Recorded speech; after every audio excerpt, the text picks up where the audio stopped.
So the next session of the morning session is a discussion panel. And with it, I would like to welcome on stage the members of the discussion, which are Alex Lightman, Niki Siropoulou, David Orban, and the moderator of the discussion, who is going to be Cristina Gabetti.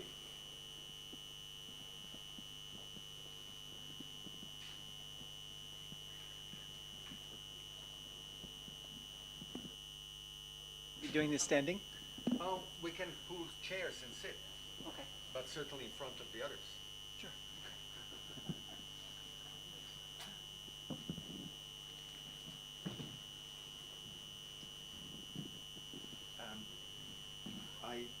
I will ask for.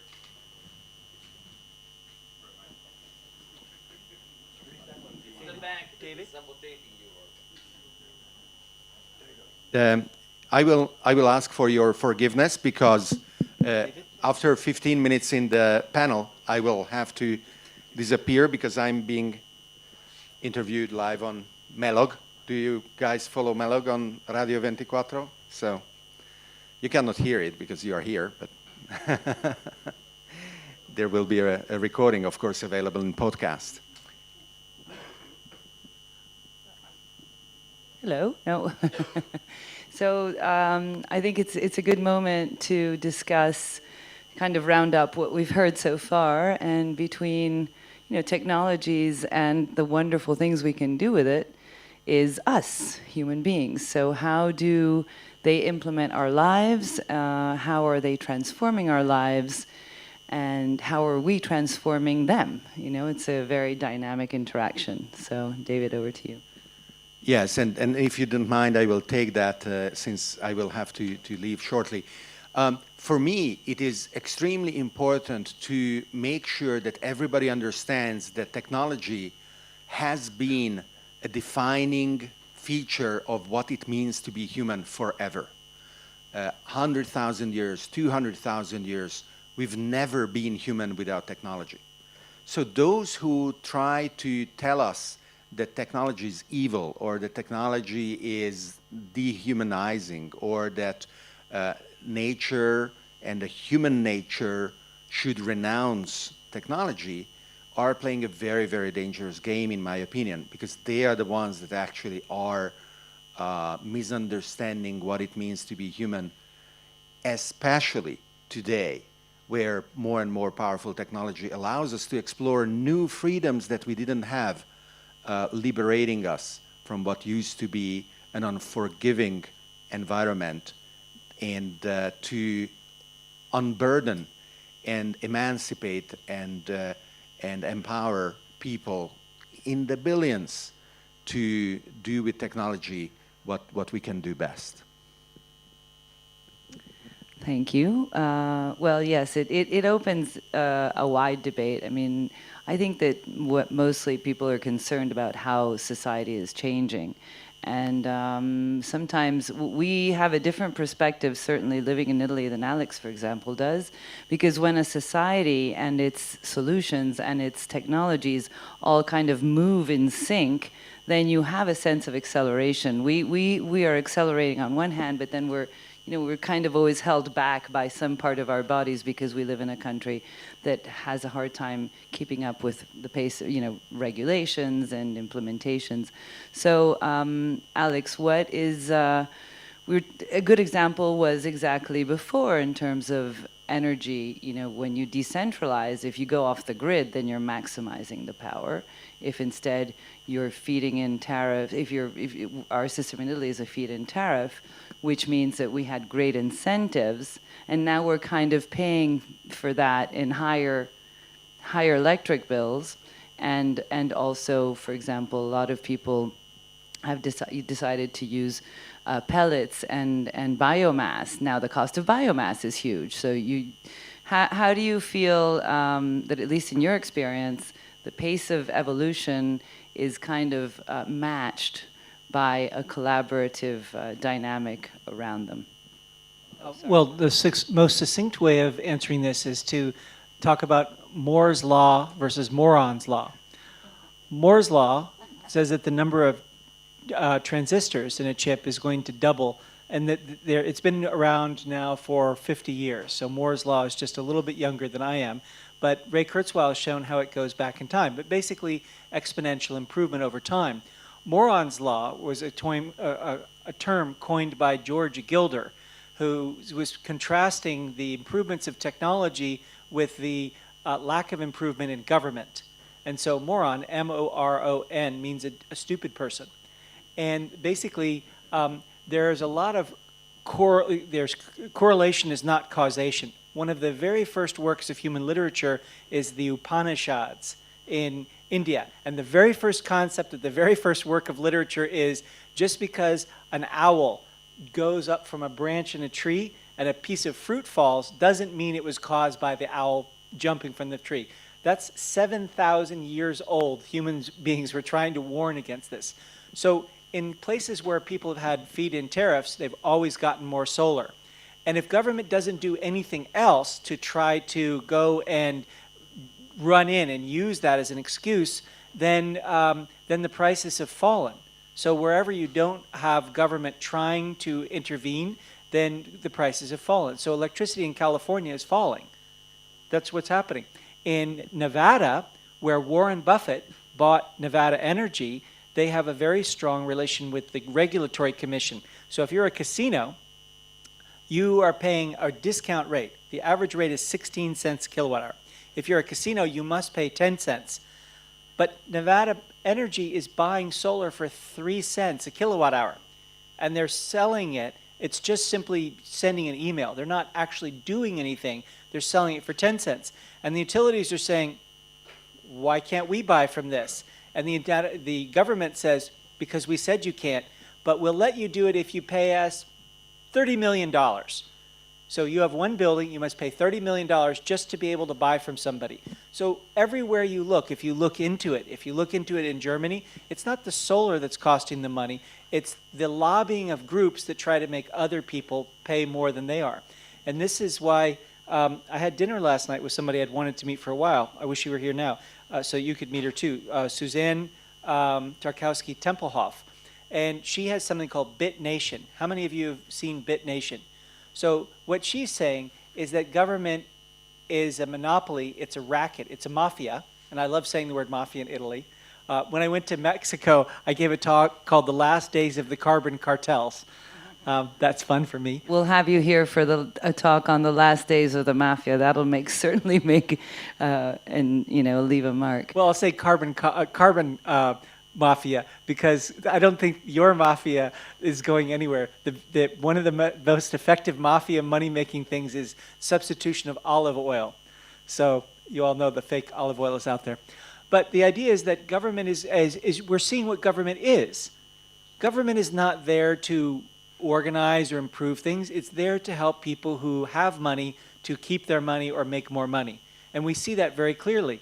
There's no reason why the price of electricity isn't 3 European cents per kilowatt hour other than your government is preventing it from falling there.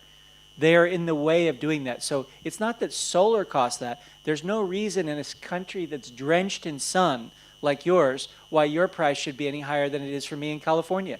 You know what we call our climate in California? Do you know what we call it? Mediterranean climate. Why do you think that? Because we say, oh, we have a great climate. We have a climate like Italy. That's our way of selling California, saying we have a climate like you. Because it is. It's very similar. So there's no reason for our energy from the sun to cost 3 cents and for yours to cost 30 cents. Do you guys understand that? We agree. It's the government that's doing that. Okay. It's not the technology.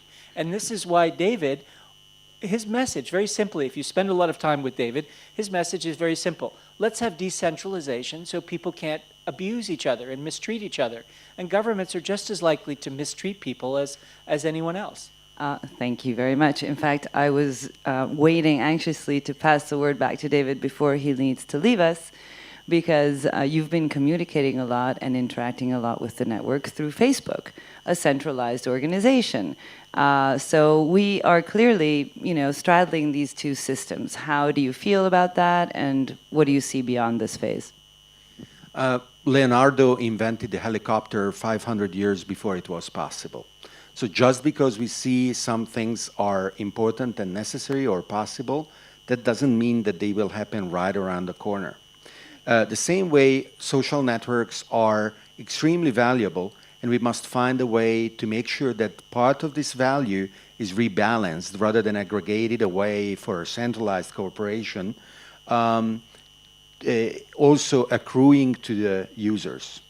And what we will be hearing about from one of our speakers this afternoon, Matan Field, is that actually there are people working on implementing protocols that are next generation blockchain-based protocols that can measure reputation and whether you are authoritative in the things that you say in a manner that becomes mathematically provable and portable, and you own it rather than a corporation owning it.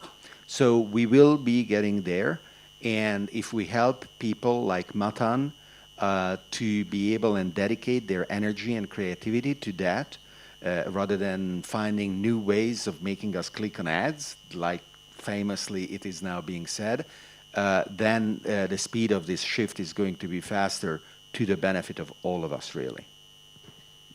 And how do you... Do you have to go? One more second? Yes. Are you being summoned?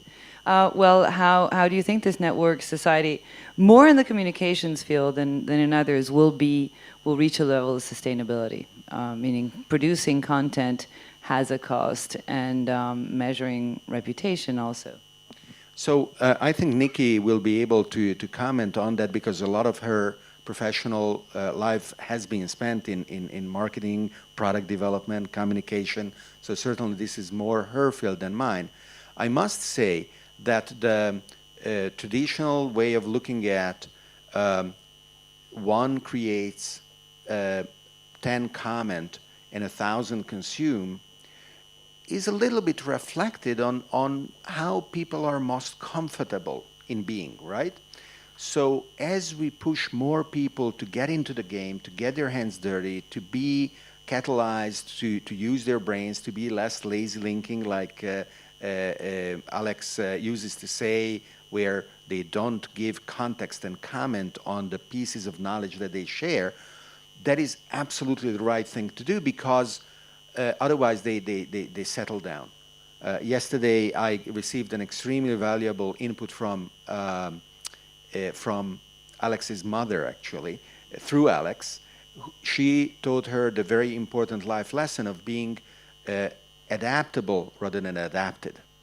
The reason I love Airbnb is because it forces me to find the bathroom.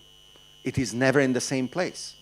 If you are always in the hotel chain that you are very comfortable in being, you will know where the bathroom is, and your brain starts to shut down. I exercise my brain by staying in Airbnb, whether I'm in Bangkok or Turkey or Buenos Aires, and I keep myself adaptable. So forcing people to get into the game is to open them up to the need of adaptability, where maybe, and this is a provocation for sure, but why shouldn't unions be doing the same? Workers' unions should make people more nimble, resilient, adaptable, rather than assuring that they can stay the same, more and more unsustainable ways of working and living. Thank you. So over to you, Nikki, and definitely let's hook on to what David was saying, and how you think that there can be a good balance between value in communication and a system that nourishes the network, that is not only, you know, these ads popping up, which are starting to become quite offensive.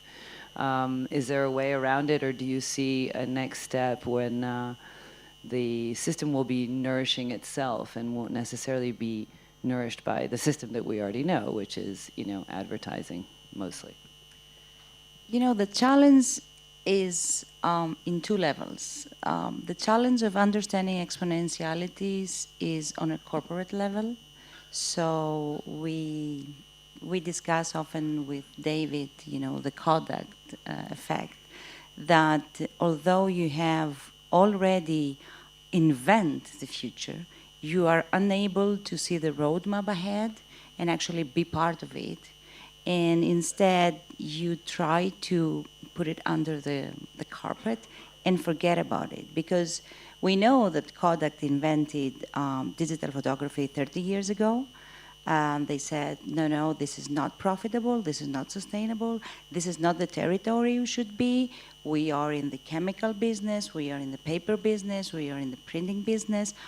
We are not in the digital business. And when it was first invented, it took 20 minutes for the shutter to take one lousy picture. But unless you are able to forecast what is coming or have a group of visionary people in the company, you will be left alone, be one of those dinosaurs.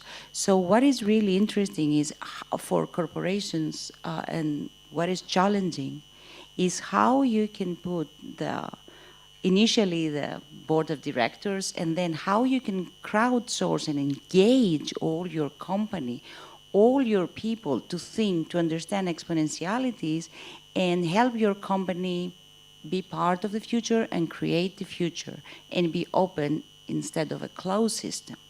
With the same token, then we go to the other side of the corporation, which is the individual employee who feels that he works 9 to 9. He doesn't have the luxury of going to conferences like this one or other interesting conferences happening around the world that they explain exponentialities, and they feel obsolete.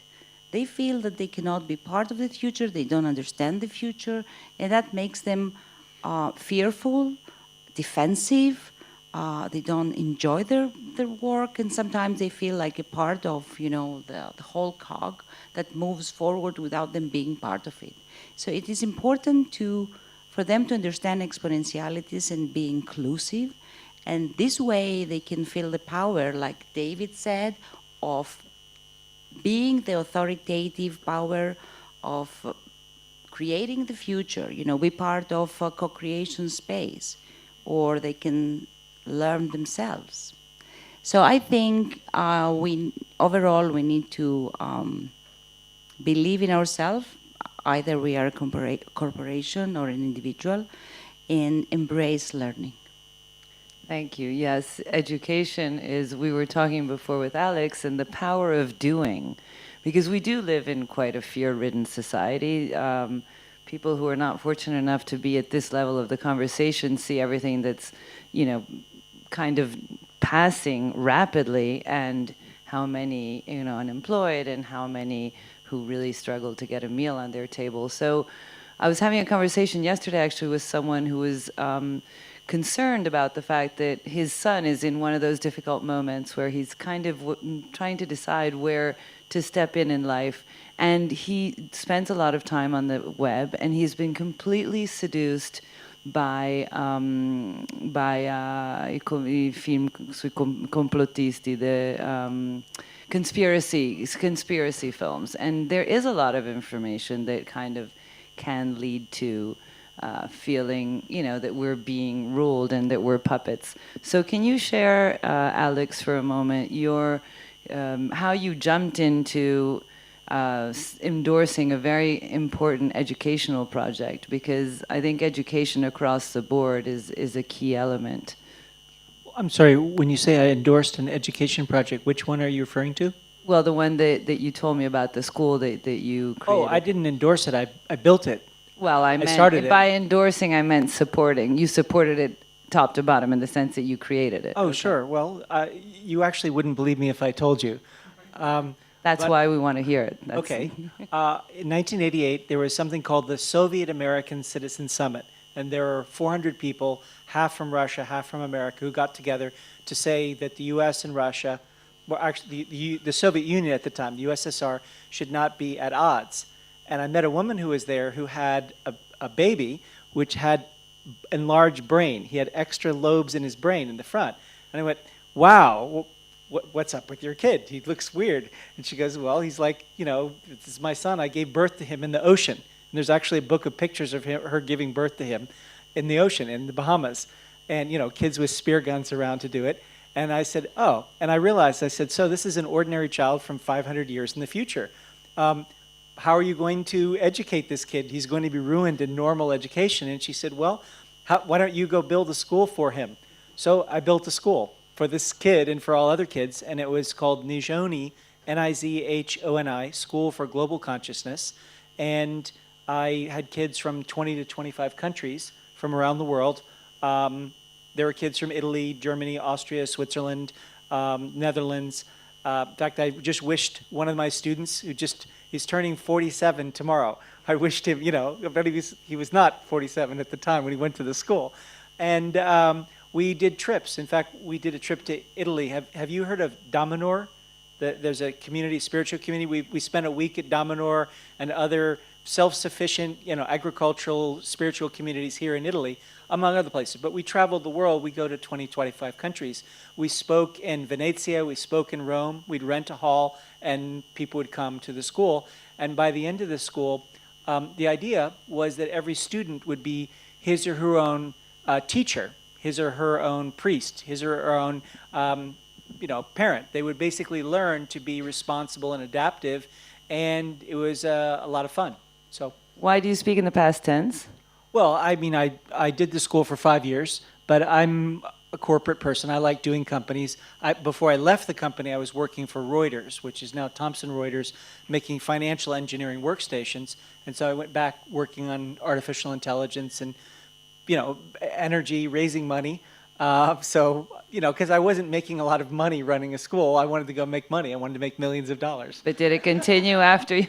Yeah, it continued, continued, but not- Americans took it over. I'm not just an American, though you see me as that. I'm a global citizen. I've spent 7 years of my life outside of the United States. I speak other languages, and Americans took it over. And Americans don't necessarily see the value of taking people from around the world all over the world because it's expensive, and you run a risk. What if a kid gets lost? We were walking through Amsterdam at night, and this group of thugs came up to us, and I thought, all right, what do I do here? Do I have to fight this gang of people? And it's dangerous. So, Well, you might go back to it when you add e-learning into the picture, and maybe the costs will come down.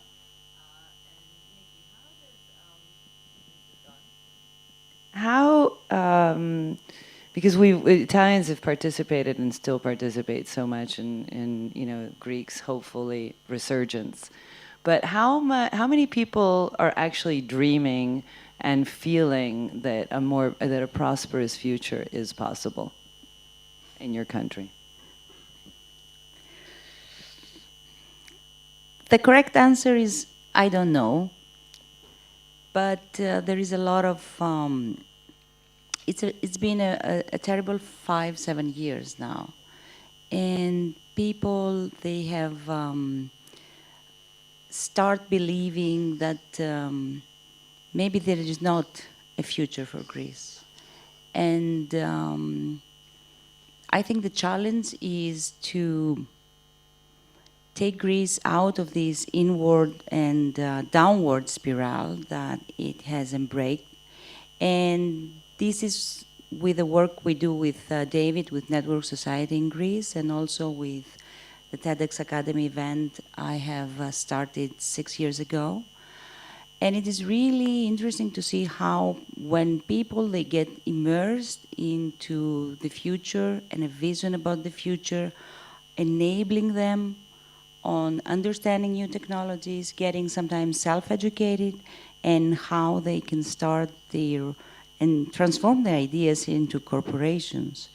It is really transformative. For example, we had Faye Christodoulou, who was a researcher in Greece during the crisis. She left Greece, she went to Singularity University for the 8-week program. By the end of it, she had started with another 5 people, the Miraculous Corporation, and they have developed the Myriad device that tracks through RNA, microRNA, 14 cancers. And this is the hottest biotechnology startup in the US, presented at TED Global, and Chris Anderson said it was the hottest demo in the history of TED. So this kind of storytelling and actual examples, they give hope to the Greek people, and I think we need to do more of that because there is hope. Absolutely, thank you. And in fact, I'm glad you brought that, because I was going to ask you what your mark has been as an ambassador of Network Society, and you gave us a wonderful story. And you, as an ambassador, Alex, of Network Society in one of the most most developed parts of the world, what has your impact been? What has my impact been? I give talks and I gather information. I'm still not sure what all the responsibilities of an ambassador are, because I'm used to the idea of lead, follower, get out of the way. And that's not how David works. He's not ordering us, you must accomplish these things. And I'm saying, well, what do you want me to do? And so if he says, come here and give a talk, okay, that's there. So what's my impact? Hopefully this talk will go to people around the world and make a difference. But I can't say that California's policies or America's policies on the West Coast are different because of me. The United States hasn't declared war against the Network Society or declared it a terrorist group, so so far so good. Thank you. Are there questions? Because if we want to go back to the focus of how technologies are shaping us, how we are shaped by them, and how they're influencing the way we do things, it'd be wonderful to hear from anyone who might have stories to share or questions to ask.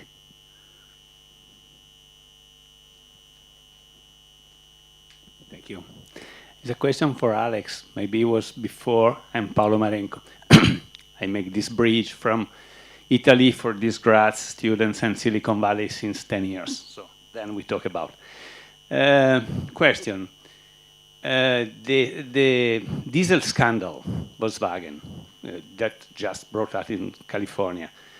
You think that speed up this approach to electric? I think so, but what's your feeling? Sure. Well, there's two things about the Volkswagen scandal. One is that the information was known, but it shows, again, it's another example of where governments fail, because governments require self-reporting. For instance, U.S. drugs through the FDA, it's self-reporting. So on a very rare occasion, they went in and did a raid, and they said, what's the evidence for this drug? And half the drugs, they could find no evidence of any tests being done. It cost $1 billion to get a drug approved, but it could be a fake. So how can you have all these vehicles doing things, and then they only test them on special machines, which as soon as the machine is detected, it gives a lower number? Does nobody have the ability to just go and test it? Like pull the car over the side of the road and test it. People did that, but governments hid the information because there were powerful lobbies. So I think, yeah, this will move the speed up to electric cars, and Volkswagen has even made statements to that effect. But this is really important to know. It would not matter if the Volkswagen scandal didn't happen. The move to electric cars is inevitable because it's already 90% cheaper for the fuel and 90% less for the maintenance. And people are not going to waste money doing it. So this is the thing, is that it's free. It's free to decarbonize. It's all these things here that I showed on the graphs, they're all free. So yes, I think it's also a place for Italy to be a leader. And I want to just acknowledge Torino. Who here is from Torino? Okay, well, I saw something yesterday I've never seen. I saw an electric bus. Have any of you ridden in an electric bus? Who's ridden in an electric bus in Italy? So you're already positioned very well. There's not one electric bus in California.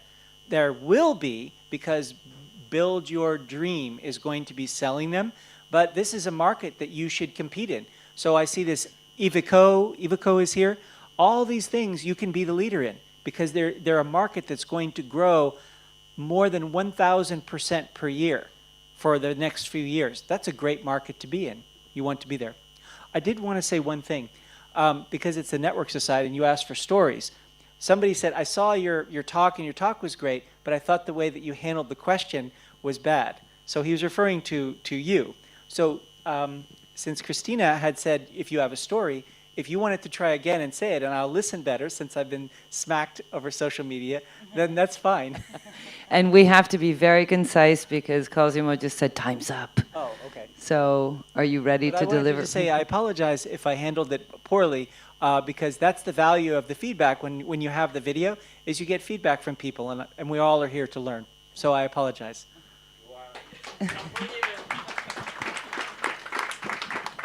Just one last thing on the note. We need infrastructure. We don't have enough plugs to plug in our cars.